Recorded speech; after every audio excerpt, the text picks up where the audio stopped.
In my opinion, I don't think Real Madrid can afford not to win this game at the weekend. And I think for Real Madrid to have any chance to overhaul Barcelona and win La Liga, they really need to win the two Clásicos. I think it's still very early days. I mean, if you look, all right, Real Madrid is sixth, but I mean the points between the various clubs, not just Barcelona, is very, very tight. I mean, don't forget this Liga is turning into a much more competitive season than previous seasons. That Mourinho has largely drawn on his first choice 11 so far this season, and they've had so many problems. It just strikes me as curious that the moment they seem to have got ahead of Barcelona on the domestic front, and obviously they matched them in Europe last season, it seems that the team has somewhat taken their eye off the ball already. And I think that would be a huge problem over the course of a season, rather than just in one fixture in isolation, like the Clasico with this weekend. But when you consider the problems that he's had with, obviously with Casillas last season, there was rumours of a training ground bust-up, and you see the problems that he's had with Sergio Ramos and Mesut Ozil so far this season. Just strikes me as curious that a manager like Jose Mourinho can allow his team, which is just fresh from success, just automatically drop a level.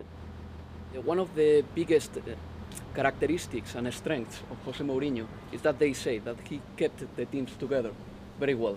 So he was, once he had the team, all of them working in the same direction, he was capable of playing mind games with different managers.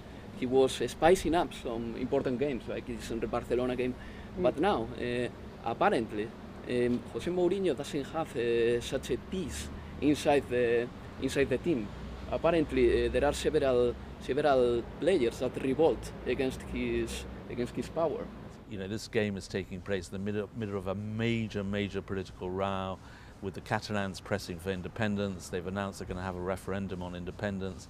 The whole movement for independence is gathering steam. I think we're going to have lots of independent flags in the stadium. We're going to have calls for independence.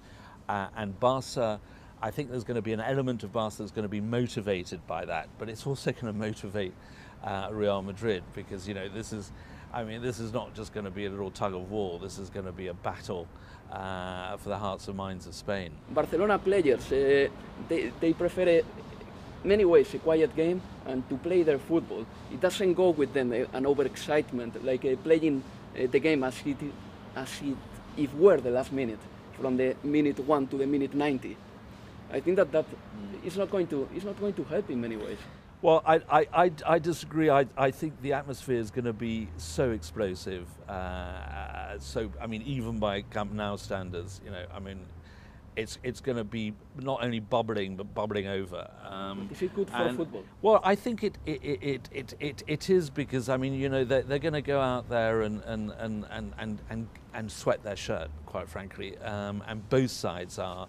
And, you know, there are people on the Real Madrid side, people like Ramos, who, you know, are from Andalucía, and you know, who feel very Spanish in his own way and very Madridista, and that's going to motivate him. I mean, what I'm absolutely sure about, and if we think back to the Supercopa at you know, early on in August, I mean, if Barca play like they did in the first half of the second leg of the Supercopa, game over within, you know, half an hour, I think. I mean, I think both sides are going to have to go out and attack.